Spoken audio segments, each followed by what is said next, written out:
how many times has the Prime Minister been abused in this house by them? And how many times he was not even allowed to speak in the house? They stood in the well and shouted. They've called abusive names to the PM. Today he's ironing out all that. He's whitewashing all that. That's not allowed.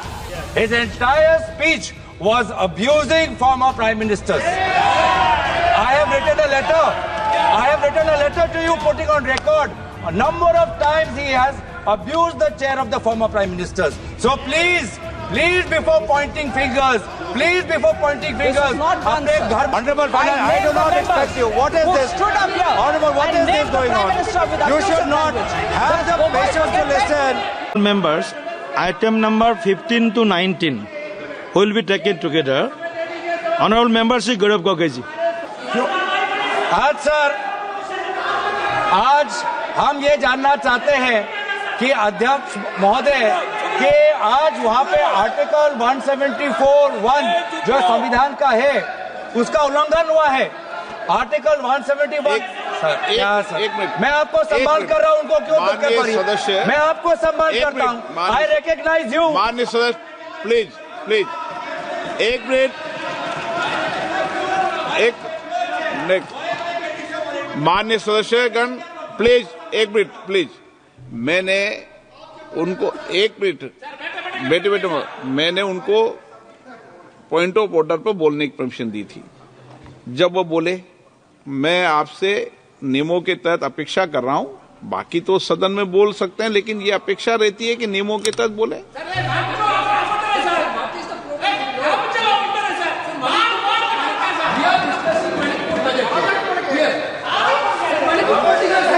बोलिए अध्यक्ष महोदय, आप sir एक minute अध्यक्ष महोदय, आपको मैं इजाजत दूं? नो, अभी मैंने इजाजत नहीं दिया। अध्यक्ष महोदय, मैं दोबारा कहना चाहता हूं कि उत्तर पूर्वांचल एक संवेदनशील क्षेत्र है, भारत की सीमा से जुड़ा हुआ है, लोगों की संवेदनाएं वहां पे हैं। आपने पिछले 2.5 साल से बंदूक के दम पर शांति लाने की कोशिश की है, आप विफल रहे हैं। ये बंदूक के दम पर शांति लाना, ये व्यवस्था बंद करिए, मणिपुर के लोगों के साथ बात करिए। प्रधानमंत्री मोदी जी मणिपुर में जाएं, लोगों की क्या मन में क्या भय है उसको सुने। एक राजनीतिक रूप से ही मणिपुर में शांति आ सकता है, हम सकारात्मक रूप से यहां पे आप सुझाव दे रहे हैं। दूसरी बात यह है कि सर, जब भी कोई मुद्दा महत्वपूर्ण देश का आता है तो प्रधानमंत्री मोदी जी गायब हो जाते हैं।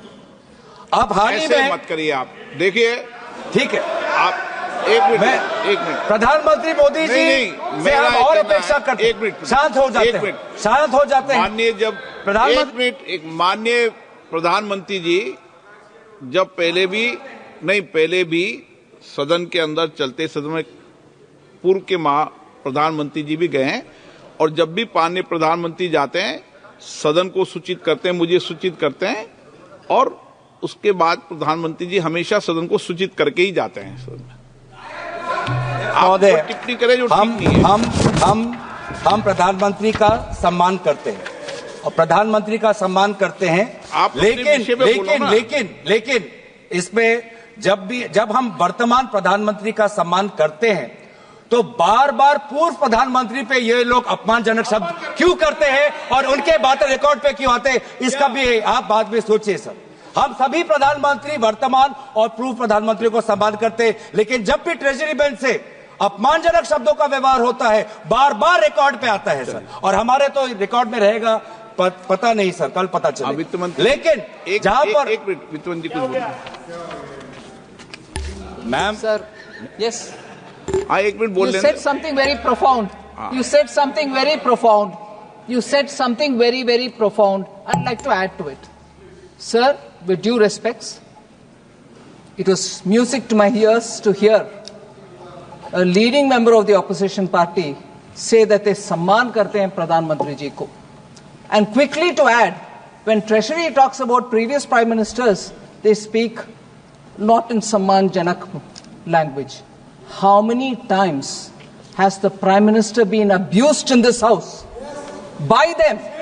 And how many times he was not even allowed to speak in the house. They stood in the well and shouted. Will the honorable member Tarun Gogoi, his son, Gaurav Gogoi, apologize for the number of times they've called abusive names to the PM? Today he's ironing out all that. He's whitewashing all that. That's not allowed. He should have the grace. He should have the grace to admit that they have abused the Prime Minister. It was wrong and they shall not do it again.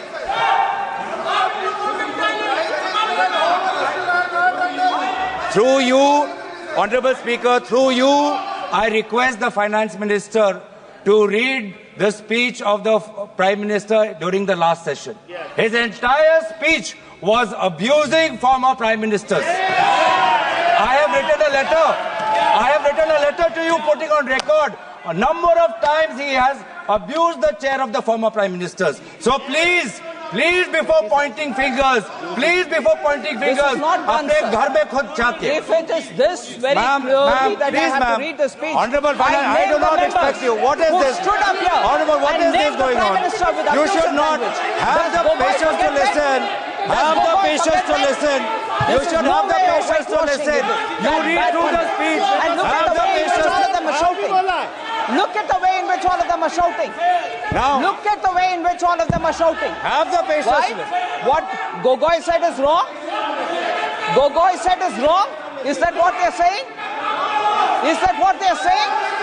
If Gogoi had the large-heartedness to say that we should not abuse anybody, what's going on? So that shows the attitude of the Congress party. Gaurav ji, आप budget पे भी तो कुछ बोले हैं. आप आगे बढ़ो सर. आप तो विषय पर मैं आगे बढ़ना चाहता हूँ. यही आपका स्ट्रेटेजी है. यही स्ट्रेटेजी है आपका. सुनने की ताकत नहीं है. दोबारा ये देखिए. यही है. यही स्ट्रेटेजी है. ये स्ट्रेटेजी ये है सर. बार-बार started with a good spirit to say that we should respect the Prime Minister. None of them will agree. They don't want to agree. I'll get up every number of times that when an honorable member says you respect the Prime Minister, and that should be the attitude there. No, that member is honorable enough, but not the rest. अध्यक्ष महोदय इधर अध्यक्ष महोदय मैं अध्यक्ष महोदय बीच में बोल रहे हैं. अध्यक्ष महोदय ओके अध्यक्ष महोदय मैं बात इसलिए उठाया हूं क्योंकि आज हमारे देश के सामने हम प्रधानमंत्री मोदी जी को सुनना चाहते हैं.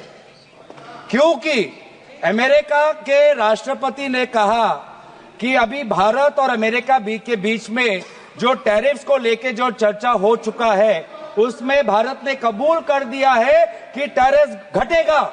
ये टैरिफ कहाँ आ गया बीच में इस बिल में? सर टैरिफ क्यों आया मैं बताता हूं. मैं टैरिफ क्यों आता अध्यक्ष महोदय मैं आपका प्रश्न को उत्तर देता हूं. ये टैरिफ इसलिए आता है क्योंकि ये टैरिफ हमारे ऑटोमोबाइल सेक्टर के साथ जुड़ा हुआ है. ये टैरिफ हमारे टेक्सटाइल के साथ जुड़ा हुआ है. ये टैरिफ हमारे जेम्स और ज्वेलरी के साथ जुड़ा है. ये टैरिफ हमारे स्टील नट्स के साथ जुड़ा है. और सबसे महत्वपूर्ण ये टैरिफ हमारे किसानों के साथ जुड़ा है. हमारे किसानों को बचाना है सर. इसीलिए हम जानना चाहते हैं कि भारत सरकार ने कौन से सब्जेक्ट्स पर अब टैरिफ घटाने की बात उन्होंने अमेरिका को सूची किया है. और ये बात तो सर मुझे नहीं लगता कि कॉमर्स मंत्रालय को भी पता होगा क्योंकि बहुत से चीजें प्रधानमंत्री मोदी जी व्यक्तिगत उनका पर्सनल मैटर होता है. वो व्यक्तिगत रूप से वो बातचीत करते हैं. देश के पक्ष में नहीं है. अब बैठिए आप देखिए अनपार्लियामेंट्री क्या बोल रहे हैं पार्लियामेंट का. लेकिन जो विषय है जिस पर डिबेट हो रही है उस पर बात करेंगे ना. आप पॉलिटिकल बात करेंगे क्या? ये राष्ट्रपति अभिभाषण पर चर्चा है क्या? बजट पर चर्चा है तो करो आप. ये तो तरीका ठीक नहीं है ना. आप उपनेता हैं. नहीं ये तरीका ठीक नहीं है. आप बजट पर करें, सप्लीमेंट्री ग्रांट पर करें, मणिपुर की सप्लीमेंट्री ग्रांट पर करें. हाँ माइक बंद हो जाएगा. सर हमें किसानों की बात करनी है. ऑटोमोबाइल सेक्टर में जो काम करते हैं वो बात करनी है. टेक्सटाइल्स के सेक्टर में जिन लोगों की रोजगार मिलती है उसकी बात करनी है। तो सर उसके हित में हम बोल रहे हैं कि कौन से क्षेत्र में टैरिफ्स घटा है, ये बात हमें प्रधानमंत्री मोदी जी बताएं, क्योंकि बहुत से मामलों पर वो व्यक्तिगत रूप से करते हैं नेगोशिएट। राफेल के मामलों में व्यक्तिगत रूप से उन्होंने नेगोशिएट किया।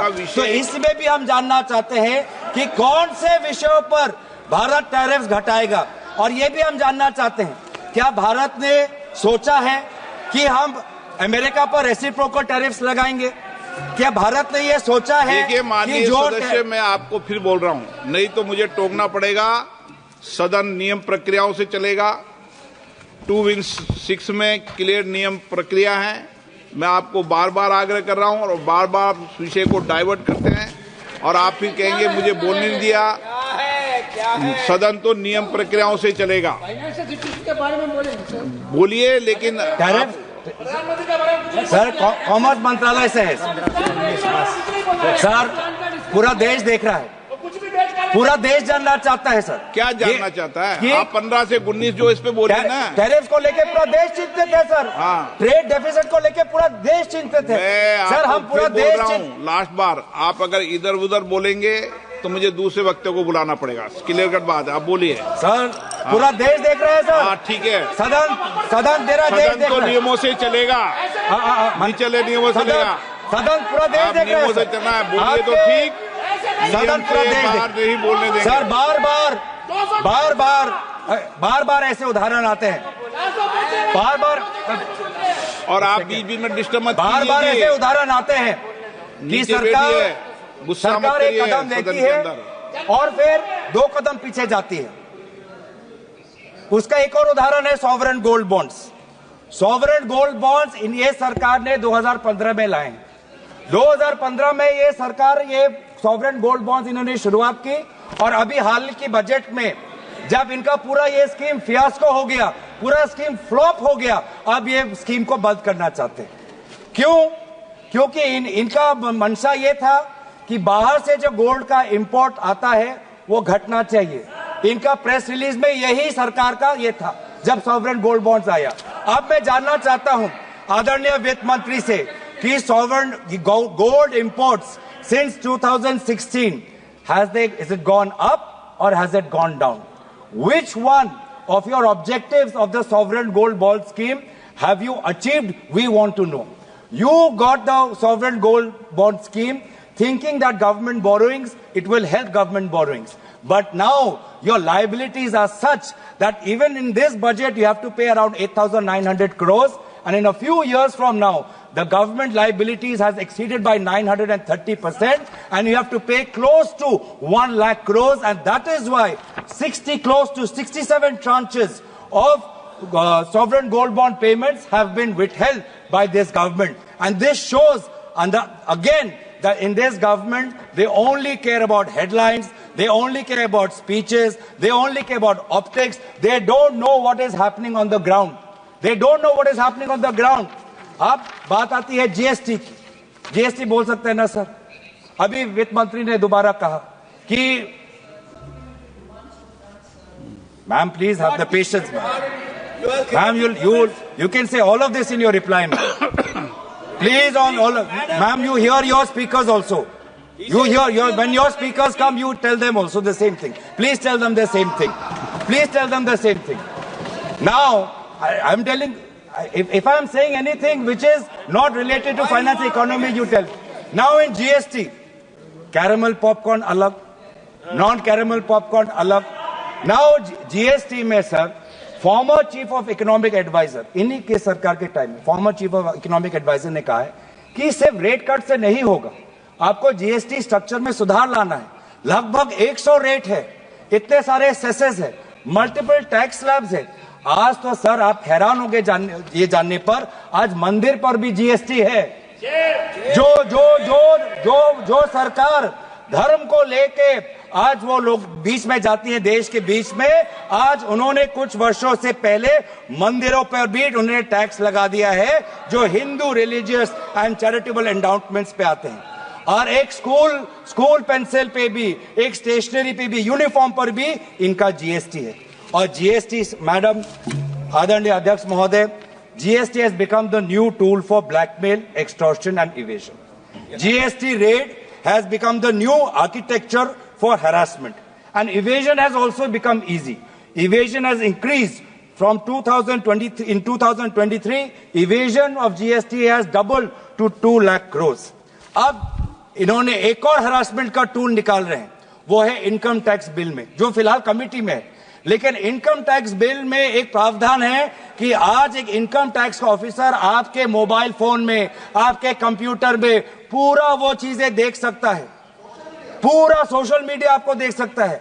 इतना ताकत जो हमारे सरकार के इंफॉर्मेशन टेक्नोलॉजी एक्ट 2000 में नहीं है, इतना ताकत जो डिजिटल प्रोटेक्शन एक्ट 2023 में नहीं है, उतना ताकत आज ये इनकम टैक्स ऑफिसर्स को देना चाहते हैं। और इनका क्या मंशा है हमको सब पता है। Income tax is just the way they are using it is harassing people, harassing shopkeepers, harassing small traders, harassing small businessman. And आज यही आज लोगों के बीच में चिंता है।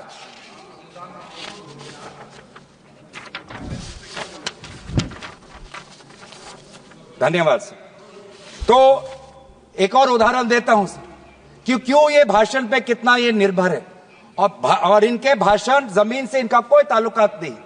भाषण में बोला कि सर कि मैन्युफैक्चरिंग को जीडीपी का 25% बनाना है। कभी मेक इन इंडिया की बात करते हैं, कभी पीएलआई की बात करते हैं, कभी शेयर दिखाते हैं। हाँ, हेडलाइन उन्होंने मैनेज किया सर। जो World Bank ease of doing business है उसमें तो हेडलाइन मैनेज हो गया। उसमें इंडिया का रैंक 2014 में 142 था, वो 2019 में जाके 63 आपने इंप्रूव किया। माना ये रैंकिंग आपने कर दिया। लेकिन मैन्युफैक्चरिंग का वास्तविक स्थिति क्या है कि there has been a drop in the value added manufacturing in GDP. In 2010, manufacturing was 17% of the GDP. Today, it has dropped to 12.9%. ये है वास्तविक स्थिति। इतना ईज ऑफ डूइंग बिजनेस को मैनेज करने के बाद भी मैन्युफैक्चरिंग आज घटा है as a percentage of GDP. Private sector investment आज घटा है। आज प्राइवेट सेक्टर इन्वेस्टमेंट कहां पे होना चाहिए सर? उन क्षेत्रों में, उन सेक्टरों में जहां पे हमारे लोगों को मजदूरी मिलती है, रोजगार मिलता है। वो सेक्टर्स क्या है? वो सेक्टर्स है apparel, leather, textiles, food products, would paper. But यहां पे जिस प्रकार से सहायता होनी चाहिए नहीं मिल रही। यहां पे जिस प्रकार से ग्रॉस वैल्यू एडिशन ग्रोथ होना चाहिए नहीं हो रहा है। वास्तविक में क्या हो रहा है कि जो बड़े बड़े कंपनी आते हैं उनको जहां जहां निवेश करना होता है, उनको जहां जहां अपना प्रॉफिट बढ़ाना होता है, उन जगह में पीएलआई स्कीम्स और विभिन्न प्रकार के सरकारी की तरफ से उनको समर्थन मिलता है। लेकिन जो मध्यम वर्ग है, मध्यम वर्ग की स्थिति बहुत ही कमजोर है। इसीलिए हो क्या रहा है सर? पलायन हो रहा है देश में। आप देख रहे हैं सर, बहुत मुझे भी दुख होता है, पलायन हो रहा है और हर वर्ग में पलायन हो रहा है।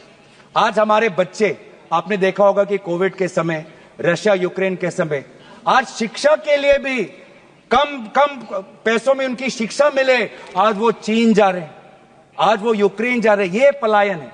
आज हमारा जवान सर, जवान वो अग्निवीर में नहीं, वो रशिया यूक्रेन में जाके वहां के युद्ध में वो भाग ले रहा है ताकि उसको थोड़ा पगार मिले, ताकि अपने वो घर में थोड़ा पैसे भेज पाए। आज हमारा सर, आज हमारा जो मध्यम, आज जो हमारे शिक्षा के लिए सर, आप कभी पूछे सरकार के बड़े बड़े जो अफसर भी हैं, उनके बेटे बेटियां भी आज उच्च शिक्षा के लिए विदेश जा रहे हैं। और सबसे दुख की बात यह है कि आज मजदूर जिसको सपना दिखाया था कि आपको हर साल 2 करोड़ की नौकरी मिलेगी, वो अपना जमीन बेचकर आज वो अमेरिका जाता है। अमेरिका सरकार उसको पकड़ती है और बेड़ियों में, हाथ और पैर को बेड़ियों में पकड़कर आज उसको वापस आना पड़ता है। बेड़ियों में आज हमारा निवेशक भी भारत छोड़ के बाहर जा रहा है।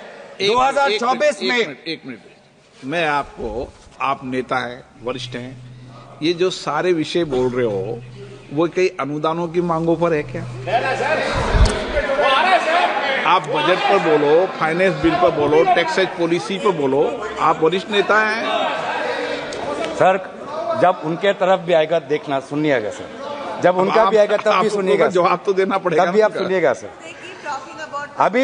अभी प्राइवेट इन्वेस्टमेंट इतना कुछ करने के बाद भी आज प्राइवेट इन्वेस्टर्स भी भाग रहे, प्राइवेट इन्वेस्टर्स में भी पलायन, हाई नेटवर्थ इंडिविजुअल्स वो भी पलायन, मजदूर पलायन, किसान भी आज पंजाब का किसान आज कनाडा में जाके खेती कर रहा है, लेबर जाके मिडिल ईस्ट में है, छात्र जाके यूक्रेन और चाइना में है। अनुदान की तो सर ये है वास्तविक स्थिति। प्लीज पिछले मुझे लगता है मुझे दूसरे वक्ता को बुलाना है। आप अनुदानों की मांगों पढ़ के नहीं आए। वो तो आपका निर्णय है सर। नहीं तो अनुदानों की मांगों बोलो, वो आपका निर्णय है सर। आपको वो आपका निर्णय है, आपका सब वो आपका निर्णय है सर, वो आपका, हम निर्णय का आपका सम्मान।